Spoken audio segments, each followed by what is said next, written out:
পাপা চলে আসো, বাবা দোকান যাবে না। বাবা বন্ধুরা আজকের ওয়েদারটা সেই না, কি সুন্দর। যাও বাবাকে একটা হামি দিয়ে আসো। বস্তা লয় না, বটতলা প্রাইমারি। শুভ সকাল বন্ধুরা, কেমন আছো তোমরা সবাই? ক্রেজির উপর ব্লগের আরেকটি ভিডিওতে তোমাদের সকলকে স্বাগত। এখন বাজে হচ্ছে প্রায় সকাল 8টা মতো। তো সবাই তো যে যার দোকানে চলে গেছে, আমারও কাজকর্ম প্রায় শেষের দিকে।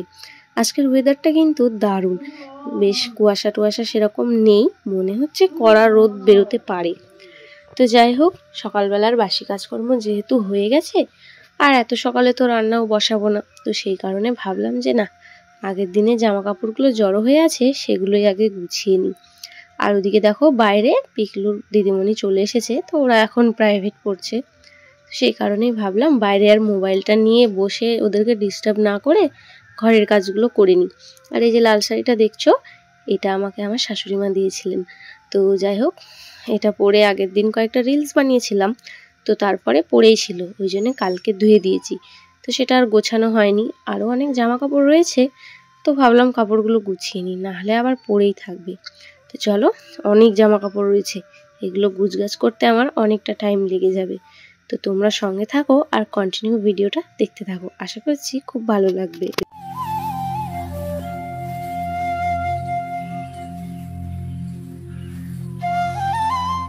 আগের দিনে রাতের একটু ভাত বেঁচে গেছিলো, প্রায় মাঝে মাঝে এরকম একটু ভাত বেঁচে যায়। এখন যেহেতু বাতাসি আর নেই, তো এতগুলো ভাত ফেলে দেবো, তো সেই কারণে দেখো পেঁয়াজকলি, গাজর, মটরশুঁটি, ডিম, মানে একটা ফ্রাইড রাইস বানিয়ে দিয়েছি, যেটাকে আমরা বাঙালিরা বলি ভাত ভাজা। তো সেটাই বানিয়ে নিলাম। আর এই যে পিকলুর এখন ছুটি হয়ে গেছে আর অনেকটাই বেলা হয়ে গেছে, প্রায় 10:30 মতো বাজে। তো ভাবলাম চলো এটাই আগে মা বেটা মিলে খেয়ে নিই। আর আমার পাপার হাসিটা দেখো, ওকে যাই বানিয়ে দিই ও খুব আনন্দের সঙ্গে খায়। তো খাওয়া দাওয়া সেরে সেই কিছু জামা কাপড়গুলো শুকায়নি, মানে এই কালকেরই এগুলো, ওই কিছু কিছু জায়গায় ভেজা আছে। আর রোদটাও কিন্তু এখন বেশ মিষ্টিভাবে বেরিয়েছে। তো ভাবলাম রান্না করতে বসার আগে জামা কাপড়গুলো সব মেল করে দিই, আর একবার শুকিয়ে গেলে মানে এগুলোও আবার পরে গোছাতে হবে। আর যদি দড়িতেই রেখে দিই তো বিচ্ছিরি রকমের একটা গন্ধ ধরে যাবে। কয়েকদিন আগে যা ঠান্ডা দিয়েছিল, মানে কি বলবো, জামা কাপড় তো বেশিরভাগই দুর্গন্ধই হয়ে গেছিলো। আর এই যে কালকে এই পিকলুর হাত মোজাগুলো নিয়ে যেতে ভুলে গেছিলাম, বেশ সুন্দর শুকিয়েছে কিন্তু। ও হ্যাঁ, আর একটা কথা বলতে ভুলেই গেছিলাম, আজকে আবার বিয়ের তারিখ আছে জানো তো। চারিদিকে বিয়ের নেমন্তন্ন, আমাদের গ্রামেই 3 দিনটে বিয়ে, তো কোনটায় যাব বুঝে উঠতে পারছি না। বাড়ির পিছন দিকেই তো অলরেডি একটা প্যান্ডেল দেখতে পেলেই সকালবেলায়, তো সেই কারণে রান্না বান্নার ঝামেলাটা আজকে নেই, একবেলা রান্নাই করে নিয়েছি দুপুরে খাওয়া দাওয়ার মতো। তো খাওয়া দাওয়া কমপ্লিট, ওই একটু ডাল আর চচ্চড়ি করেছিলাম, তো সেগুলোই করে টোরে এই যে বেরোলাম এখন দোকানে। বিয়ের সিজন চলছে আর বিয়ের কাজ হবে না তাই কি হয়? এই যে যত বিয়ের ডেট থাকবে ততই তো আমাদের লাভ, তাই না বলো? তত পরিমাণে মুকুটের অর্ডার পড়বে। তো এই মুকুটগুলো আমাদের পাড়াতেই যাবে, তো সেটারই দেখো পিকলুর মাথাতেই ট্রায়াল দিয়ে দিচ্ছিলাম। মানে ও বলছে যে বাবা এগুলো কি করে, কোথায় পড়ে, তো ভাবলাম যে চল দেখি তোর মাথাতেই পরিয়ে দেখি। আর এই যে এই মুকুট দুটো আজকে রেডি করা হলো, এগুলো হচ্ছে 2 বিয়ে বাড়িতে যাবে, মানে যৌতুকে দেবো আর কি, মানে এক্সট্রা গিফট আমরা কিনে দিই না, এই সুন্দর দেখে একটা মুকুট বানিয়ে দিয়ে দিই, বেশ ভালোই লাভ হয় জানো তো, মানে বাইরে থেকে আর কিনতে যেতে হয় না। দাঁড়াও, এই যে ব্যাক ক্যামেরায় দেখো কি সুন্দর না, আমরা মানে যারা বিয়ের নেমন্তন্ন করলে সেখানে আগে থেকেই জানিয়ে দিই যে তোমরা বিয়ের মুকুটটা কিনো না, আমরাই দিয়ে দেবো। তো ফালতু ফালতু টাকা নেওয়ার থেকে এটা ফ্রিতেই দিয়ে দেওয়া হলো, প্লাস এক্সট্রা আমাদেরকে আর টাকা খরচা করে কোনো জিনিস মানে যে গিফট আর কি সেটা কিনতে হলো না। তো এটা একটা বেশ সুবিধা জানো তো। তো যাই হোক, এই যে বাবা এদিকে মুকুটগুলো কমপ্লিট করছে, আর আমি এখানে হালকা একটু যে রোদ বেরিয়েছে রোদে দিচ্ছি, নাহলে আবার শুকোবে না, ভেঙে যাওয়ার ভয়টা থাকে। আর পিকলু আর পিকলুর বাবা গেছে পিকলুকে চুল কাটাতে নিয়ে গেছে। তো চলো মুকুটগুলো সাজিয়ে দিক। পিছন ঘর দেখি,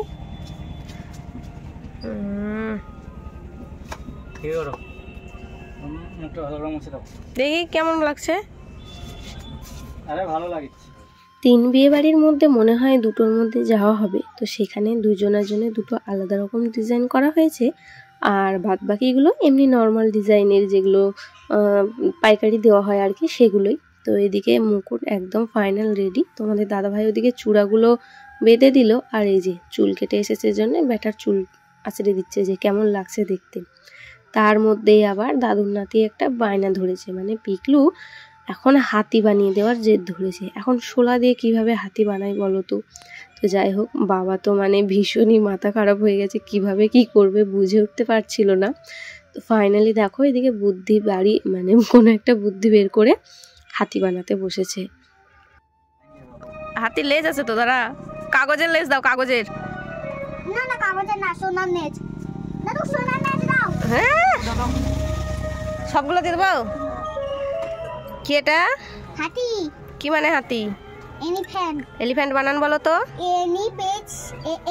এলিফ্যান্ট। দেখি আমার হাতে দাও। শুনলেই বুঝতে পারবে কি রকম। বাহ গজরাজ। আচ্ছা দাও, শুকোতে দাও।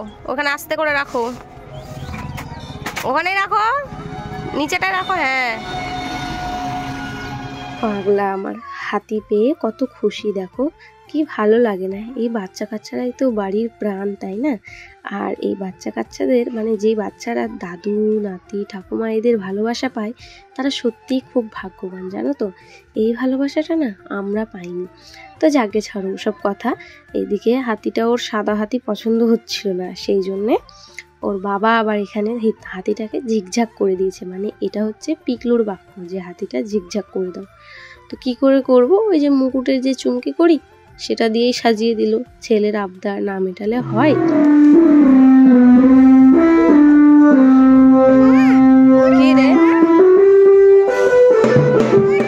বিয়ে বাড়ির আয়তুলি করতে সব বেরিয়ে পড়েছে, আর আমরা এই যে দোকান থেকে এখন বাড়ি ফেরার পথে রাস্তায় এগুলো দেখছি। আর আমার না মনটা বেশ খারাপ হয়ে যাচ্ছে, জানো তো। দেখো পাড়ারই বিয়ে, অথচ সবাই কত আনন্দ করছে, আমিই পারছি না। আর মনে হয় না কোনোদিনই এই আনন্দগুলো আমি পাবো। তো যাই হোক, এদিকে দেখো ওইখানে এক বিয়ে বাড়ির মানে আয়তুলি করা হচ্ছে, এখানে আবার আরেক বিয়ে বাড়ির আয়তুলি করা হচ্ছে। মানে একসঙ্গে যেহেতু 3টে বিয়ে লেগে গেছে, তো 3 দলে ভাগ হয়ে গেছে। এবার একই দিনে পড়েছে সবার, তো সবাই সবার মতো নিয়ম টিয়মগুলো পালন করছে। আর আজকে কি ভাগ্য করে দেখো আমি দেখতে পাচ্ছি এগুলো। সত্যি কথা বলতে আমি না এগুলো কোনোদিন দেখিনি, জানো তো। মানে এর আগেও বিয়ে বাড়ি তো গেছি, কিন্তু এই আয়তুলি ফায়তুলি যে কখন ওরা সেরে ফেলে আমি টেরই পাই না। আজকে যদি এই সময় দোকান থেকে না বাড়ি ফিরতাম, তাহলে হয়তো এটাও দেখতে পেতাম না। এই ফেরার পথেই রাস্তায় দেখলাম যে করছে, তো ভাবলাম একটু দাঁড়িয়ে দেখে যাই। বেশ ভালো লাগছিল, জানো তো। কত সুন্দর ঢাক ঢাক পিটাচ্ছে, বাজনা হচ্ছে। তারপরে এই যে নিয়ম টিয়মগুলো, সবাই একই রকম শাড়ি পরে সাজুগুজু করেছে। মাঝে মাঝে ভাবি কেউ যদি আমাকেও একটু বলতো আয়তুলি করার জন্যে, সত্যি খুব আনন্দ পেতাম। কিন্তু এগুলো না সবাইকে বলে না, ওই নিজেদের কয়েকজনকে বলে। অনেকের নাকি ধরা ছোঁয়া হবে না, এইসব ব্যাপার স্যাপারগুলো আছে বাবা, সেই কারণে আরও মাতব্বরি করতে যায় না। তো যাই হোক, অনেক রকম নিয়ম পালন করলো এখানে। বেশ 8 ঘন্টা ধরে দাঁড়িয়ে দেখলাম, কিন্তু অত তো আর শেয়ার করা যায় না বলো 15 মিনিটের ভিডিওর মধ্যে। তো সেই কারণে একটু কেটে কেটে তোমাদের সঙ্গে শেয়ার করলাম। কি ভালো লাগছে তাই না বলো।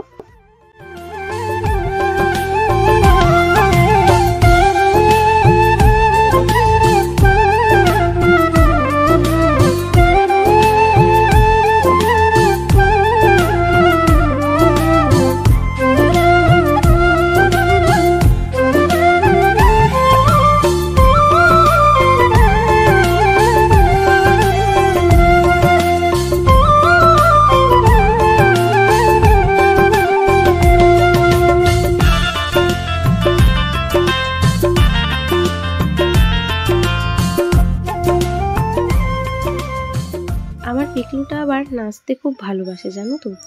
আমিও ভীষণ নাচতে ভালোবাসি, নাচতেও চাই বিয়ে বাড়িতে, কিন্তু আজ অবধি কোনো বিয়ে বাড়িতে আমি গিয়ে নাচ করিনি।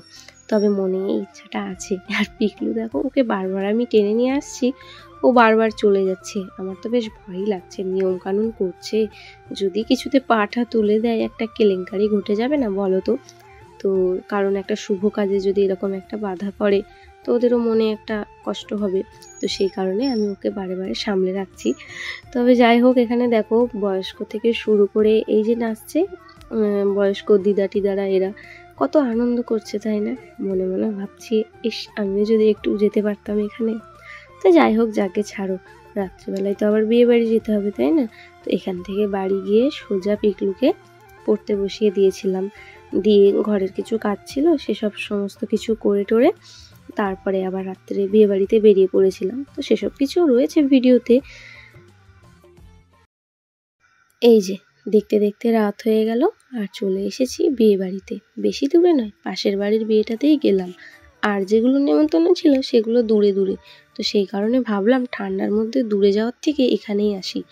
এখনও এখানে লগ্ন আসেনি, মানে লগ্নর সময় হয়নি, তো তার আগেই এদিকে খাওয়া দাওয়া শুরু করিয়ে দিয়েছিল, মানে গ্রামের লোকজনগুলোকে আর কি, কারণ বাচ্চা কাচ্চা নিয়ে অত রাত করেনি কো।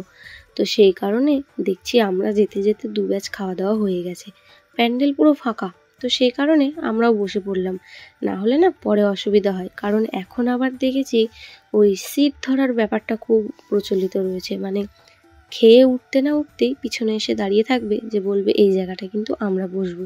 তো এই জিনিসটা একদমই ভাল লাগে না। তো যাই হোক, আমাদের খাওয়া দাওয়া বেশ ভালোভাবেই হয়ে গেল।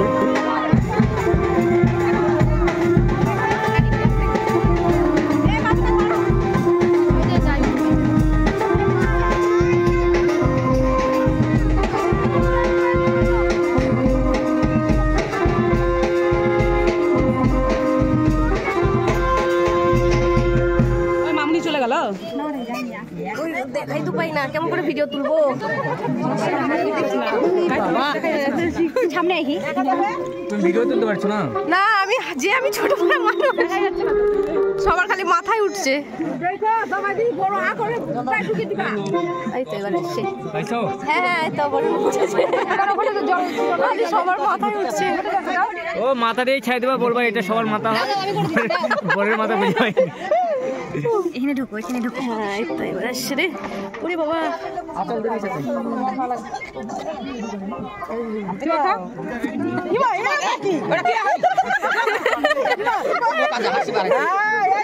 এই তো এবার হয়েছে।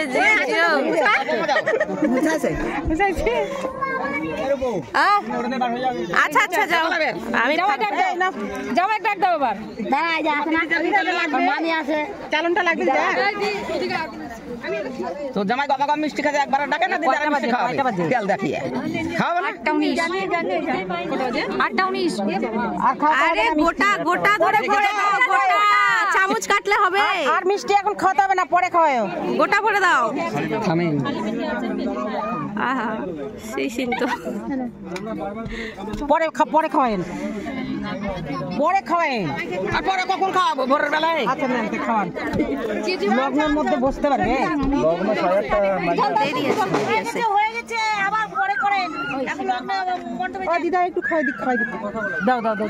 আমি কি খাবো? মামিরা খায় না। দেন দেন দেন দেন দেন দাও, মনে সাত যাও, তখন আফসোস হয়। দেন দাও দাও, ইচ্ছা হলো। নাতি জামাই বলে কথা, আমি তো জামাই ধরতে জানি। আরে ছোট বড় হয় না, নাতি তো। না খেলে কোনো দায় আসে না। জল খাওয়ালেই হবে। জল খাওয়াবো না দাদা। ও মুকুটকে এখন পড়াবে না। চালন আটকে যাচ্ছে, চুল আটকে যাচ্ছে, দেখো লাগবে। অল্প অল্প দাও, অল্প অল্প দাও। বুঝি করো দিদি, এটা লাগবে, নিয়ে যা। শর্ট সাইড যাও, আমি যাই এটা নিয়ে। আচ্ছা দেখে যা, দেখে যা। ওই সামনে চালটা নিয়ে যাই, একটু ছাড় দাও। আমি বাড়াই বাড়াই।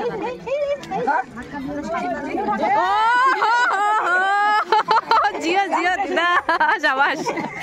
মুখে আছে বেরোতে গেল না, বলো। মনে মনে ভাবছে বাঁচা গেল, একটু মিষ্টি কম চাপ পড়লো। চলো। ইয়া কোথায় গেল? এই যে এদিকে আসো, বাবা এদিকে আসো, চলে আসো, এখানে আসো, এখানে ইস কি দারুণ লাগছে না, মনে হচ্ছে একেবারে সিরিয়াল দেখছি জানো তো বন্ধুরা। এই সিনগুলো আমার মানে দেখার খুব খুব ইচ্ছা ছিল রিয়েল লাইফে। তো আজকে আমার সেই শখটা পূরণ হলো, কারণ আমি যতবার বিয়ে বাড়ি গেছি হয় সব থেকে লাস্টে পৌঁছেছি, না হলে মাঝামাঝি সময়।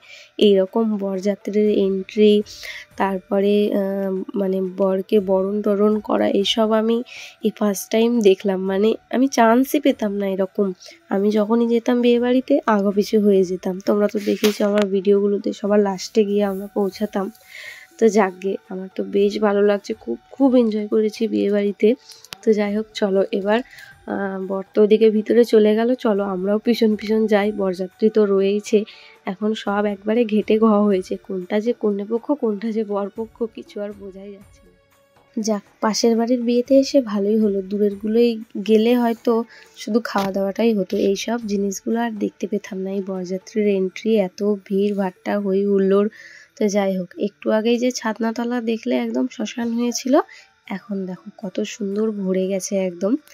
আর এবার তো অনেক রিচুয়ালসের ব্যাপার রয়েছে, তো সেগুলোই এবার শুরু হবে আস্তে আস্তে। আর আমাদের তো খাওয়া দাওয়া অলরেডি হয়েই গেছে, তো একটু নিজের মুখটাও কভার করে নিচ্ছি। এই পুরো বিয়েবাড়ির ব্লগে তো বউয়ের সাথে তোমাদেরকে আলাপই করাইনি, অন ক্যামেরায় আলাপ করাতে পারিনি। তো এটা হচ্ছে আমার মানে পাশের বাড়ির ননদ আর কি, পাড়াতুতো ননদ হয়। তো কি সুন্দর সাজিয়েছে না, বেশ মিষ্টি লাগছে দেখতে। তো এখানে আমরা মানে ওই বরযাত্রীদের নিয়েই কিছু গল্প আলোচনা করছিলাম।